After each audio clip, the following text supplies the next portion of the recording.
Olá, pessoal! Estamos aqui hoje mais uma vez para refletirmos juntos a nossa liturgia do dia, tá certo? E nessa terça-feira a liturgia fala pra gente que a palavra de Deus é fonte de alimento salutar a todos nós que nos colocamos no caminho discipular proposto por Jesus.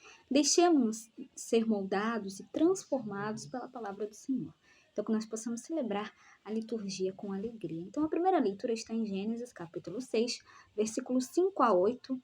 Depois o capítulo 7, versículo 1 a 5. Depois o versículo 10.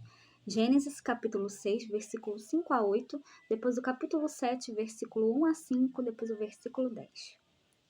O Senhor viu que havia crescido a maldade do homem na terra, e como os projetos do seu coração tendiam sempre para o mal.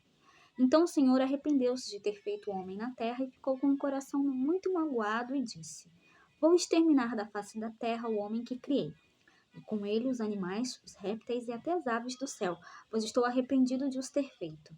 Mas Noé encontrou graça aos olhos do Senhor. O Senhor disse a Noé: Entra na arca com toda a tua família, pois tu és o único homem justo que vejo no meio desta geração.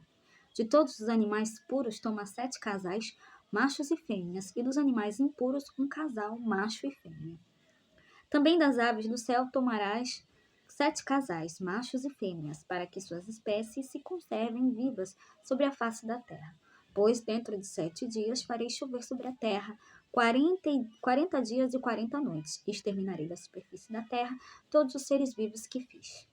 Noé fez tudo o que o Senhor lhe havia ordenado, e passados os 7 dias caíram sobre a terra as águas do dilúvio.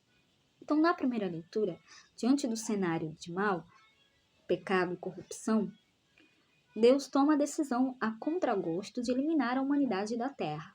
O assento está na misericórdia do Senhor, que salva a pessoa humana ao recorrer a Noé, o único justo que havia na terra. Deus ordena a Noé a construção da arca, dando-lhe algumas instruções importantes.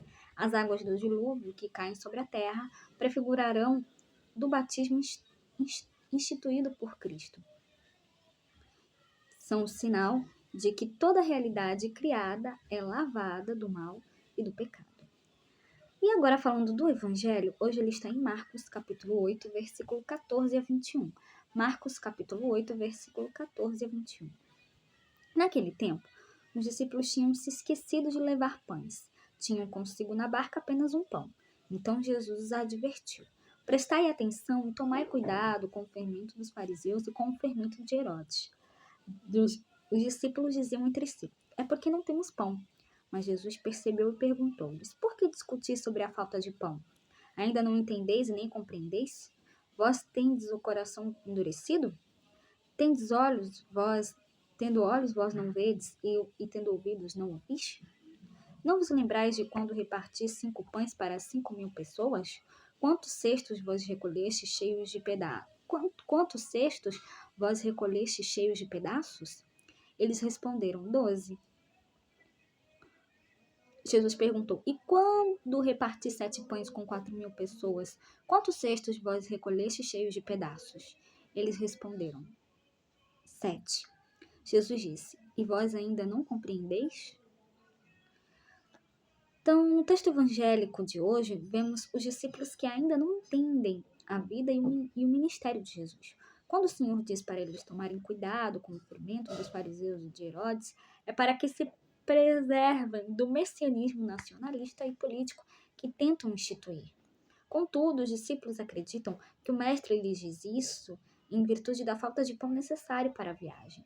A incompreensão dos discípulos diz sobre a necessidade de conversão, de compreensão de quem é Jesus e qual é a sua missão.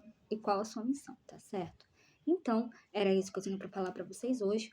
Muito obrigada a todos por curtirem, por comentarem. Aqueles que só assistem mesmo também agradeço. Espero que vocês tenham gostado dessa reflexão de hoje. Espero encontrá-los todos aqui amanhã, quarta-feira, se Deus quiser, para continuarmos refletindo cada vez mais as leituras da Sagrada Escritura. Então, muito obrigada a todos e até a próxima, se Deus quiser.